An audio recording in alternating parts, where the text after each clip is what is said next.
विशारद third year Kathak dance के students, कल हम बात कर रहे थे ताल के बारे में, जिसके ताल शब्द की उत्पत्ति और उसके स्वरूप के बारे में हमने बात करी थी। आज हम बात करेंगे उसी से रिलेटेड, उसका जो कल हमने आधा पाठ किया था, आज हम उसी से रिलेटेड, उसमें पूछा गया है कि यति और जाति के भेदों के बारे में भी पूछा गया है। तो हम आज जाति के बारे में बात करेंगे। ये ताल के 10 प्राण भी हैं, तो उनमें से ये भी भेद हैं, जाति और यति। तो आज हम उन्हीं के बारे में बात करेंगे। जाति से मतलब है समुदाय, एक ऐसा समुदाय जो कि अन्य किसी समुदाय से अपने आप को भिन्न करता हो, उसकी एक जातिगत विशेषता होती है। तो उसमें एक जातिगत गुण होता है जन्म के आधार पर, तो वही जाति कहलाता है।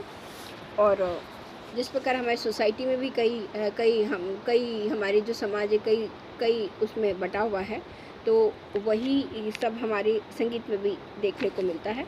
तो उसी के बारे में बात करेंगे कि हम ये पाते हैं कि जो हमारे संगीत में जैसे कुछ तरीके के बोल होते हैं जो अपनी निजी विशेषता लिए होते हैं। जैसे कोई 3 शब्द का एक ग्रुप होता है, एक ग्रुप 4 शब्द का होता है, एक ग्रुप 5 शब्द का होता है, एक ग्रुप 9 का होता है, एक 7 का होता है। ऐसे तो ये संगीत में, नृत्य में, ये अपने आप में शब्दों का एक गुण है, उसको ही हमने जाति का नाम दिया गया है। तो इन जातिगत आधारों पर बहुत इसका डिटेलिंग में नाट्य शास्त्र में और अन्य शास्त्रों में लिखा गया है, तो वो उसका PDF मैं आपको भेजूंगी। पर सामान्य तौर पर हम ये बोल सकते हैं कि ऐसे शब्द जो कोई विशेषता लिए हुए हो या अन्य किसी ग्रुप से अपने आप को पृथक करते हो, तो वही जाति कहलाता है। तो उसी के बारे में हम आज चर्चा करेंगे। किसी भी ताल के विभागों में मात्राओं की संख्या कम या अधिक कर देने पर उसकी गति में जो अंतर आ जाता है, यानी जैसे एक हमारा चलन चल रहा है, धागे तेट तागे तेट, ये हमारा चलन चल रहा है, धागे तेट तागे तेट। ये एक 4 प्रकार के बोलों का एक समुदाय हम प्रस्तुत कर रहे हैं। लेकिन अगर हम इसमें चेंज कर देते हैं, हम इसको कर देते हैं धागे तेट तागे तेट, धागे तेट तागे, ये चेंज हो गया। सुनने में भी आपको शायद अलग लगेगा। जो लोग संगीत के जानकार नहीं हैं, तो उनको भी फ़र्क महसूस होता है। एक हमारा चल रहा है धागे तेट, सिंपल चल रहा है। एक हमने कर दिया धागे तेट तागे तेट, थोड़ा स्लो हो गया, थोड़ा मुश्किल हो गया। तो इस तरीके से चलन में जो फ़र्क आया, वही जातिगत विशेषता है। तो आज हम उसी के बारे में चर्चा करने जा रहे हैं। तो जातियाँ जो हैं हमारी 5 प्रकार की होती हैं। पहला है तिस्र, चतुस्र, मिश्र, खंड और संकीर्ण। चतुस्र, तिस्र, खंड, मिश्र और संकीर्ण, यह इसका एक स्वरूप होता है। चतुस्र 4 शब्द के बोल का समुदाय है, तिस्र 3 शब्द के बोलों का समुदाय है, मिश्र 7 बोलों के शब्दों का समुदाय है, खंड 5 बोलों के शब्द का समुदाय है और संकीर्ण 9 शब्द के बोलों का समुदाय है। तो इस तरीके से ये जो शब्द का समुदाय बना, वो जातिगत समुदाय बना। और क्योंकि जातिगत अपना एक इंडिविजुअल, अपना एक अलग रंग रखती है, तो इसीलिए उसी के आधार पर हमने जाति के बारे में हमने चर्चा करी है। इसकी डिटेलिंग के लिए मैं आपको PDF भेजूँगी। तो सबसे पहले मैं बताती हूँ कि चतुर्थ जाति के अंतर्गत शब्द कैसे आते हैं, वो ज़रा आप देखिए।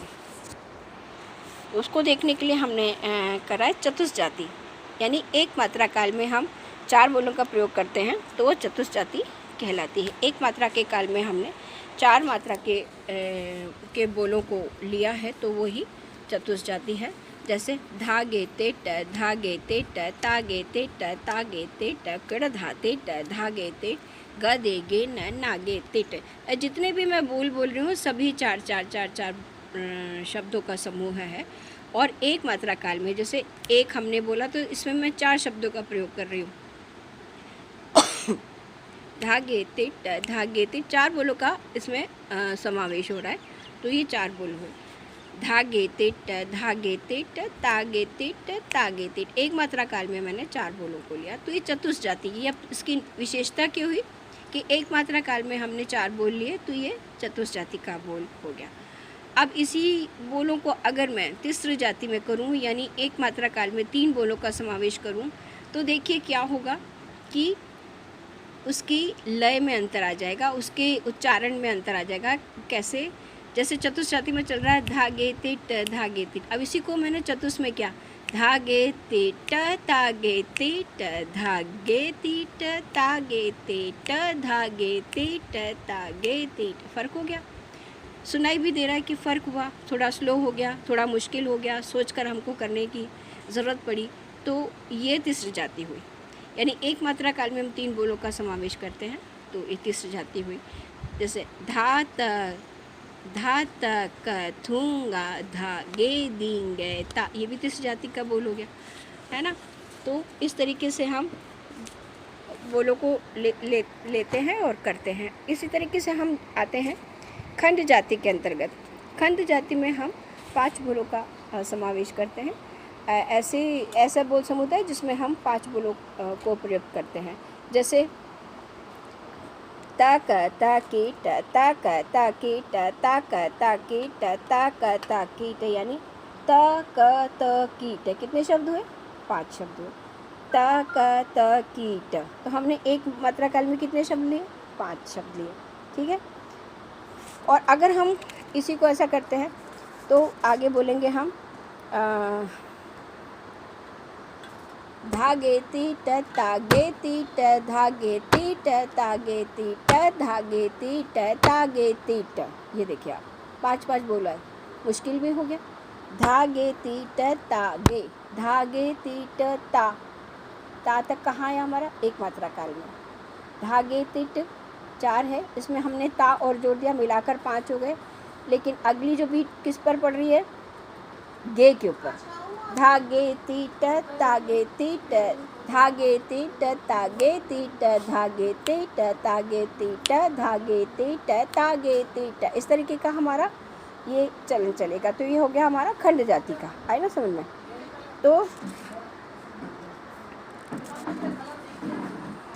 ये हमारा हुआ। इसी तरीके से हम संकीर्ण पर जब हम जाते हैं तो संकीर्ण में जाने के लिए हमें क्या करना, मिश्र में हम जाते हैं। अगला जो हमारी जाति है वो मिश्र जाति की है, तो वो है 7 बोलों का। जैसे धागे न धागे तिट तागे न तागे तिट धागे न धागे तिट तागे न तागे तिट करदा के धेट धेट धागे न धागे तिट धागे न धागे तिट तागे न तागे तिट धा। तो ये 7 बोलों का समूह हो गया। तो ये इसका एक समुदाय अलग है क्योंकि हमने 7 बोलों को इसमें लिया। तो इसका चलन धागे न धागे तिट तागे न तागे तिट धागे न धागे तिट तागे न तागे तिट, ये इस तरीके का हो गया। और इसी तरीके से हमारा जो नेक्स्ट जो जाति आती है वो संकीर्ण जाति होती है। संकीर्ण जाति में जो है वो 9 बोलों का प्रयोग होता है। मिश्र जाति में हमने क्या करा? धागे न धागे तिट तागे न तागे। मिश्र का मतलब है कि जो हम मतलब किसी दो तरीके के समुदाय को हमने मिक्स कर दिया, तो वो मिश्र जाति कहलाया। तो मिश्र जाति हमने दो समुदाय को कर दिया। जैसे 3 और 4 के हमने बोल ले लिए तो मिलाकर 7 हो गए, तो इसलिए इसको मिश्र कहा गया क्योंकि हमने इसमें मिश्रण कर दिया। तो वो पहले कैसे किया? धागे न धागे तिट तागे न धागे न 3 धागे तिट 4, दोनों को मिलाकर ने कंबाइन कर दिया, तो ये हो गया धागे न धागे तिट तागे न तागे तिट धागे न धागे तिट तागे न तागे तिट, है ना। तो ये हो गया। तो ये मिश्र जाति का समूह हो गया। अब हमारा आ जाता है संकीर्ण जाति। संकीर्ण जाति 9 मात्रा की होती है, जिसमें हमने 9 मात्रा के शब्द लेने होते हैं। तो किसी भी तरीके से 7 या 2 ले सकते हैं आप, 4 या 5 ले सकते हैं आप, इनका समुदाय बना सकते हैं, या टोटल आप 9 शब्दों को ले सकते हैं। जैसे ताकिट ताक ताक ताक ताकिट ताक ताक ताक ताकिट ताक ताक ताक ताकिट ताक ताक ताक। तो धागे न धागे धागे तिट तागे तिट धा, हमको ये जोड़ना पड़ेगा। धागे तिट 4 तागे तिट 4 और धा 1। धागे तिट तागे तिट धागे तिट तागे तिट धागे तिट तागे तिट, ऐसे जाएगा। इस तरीके से हम लोग इसका करेंगे। मतलब धागे तिट तागे तिट धा मिलाकर हम लोगों ने यहाँ तक किया। ये कितना हो गया? 9 मात्रा हो गई। धागे तीट तागे तीट धा। अगली जो बीट पड़ेगी हमारा गे के ऊपर पड़ेगी। गे तीट तागे तीट धागे, ती के ऊपर आएगी अगली बोल। तो ऐसे 9 मात्रा का हम लोग संयोजन करते जाएंगे एक एक मात्रा काल में, तो ये हमारा संकीर्ण जाति कहलाएगी। तो बहुत डिटेलिंग में हमारे नाट्य शास्त्रों में और लिखा गया है। तो मतलब आज हम जाति के बारे में चर्चा करेंगे और कल हम इसका जो अगला भेद है यति के बारे में चर्चा करेंगे। तो मैं इसका PDF जाति के का जो PDF है वो आपको भेज रही हूँ, आप उसे बहुत डिटेलिंग में पढ़ें और करके स्वयं देखें। एक दिन फिर मैं आपका चेक करूँगी।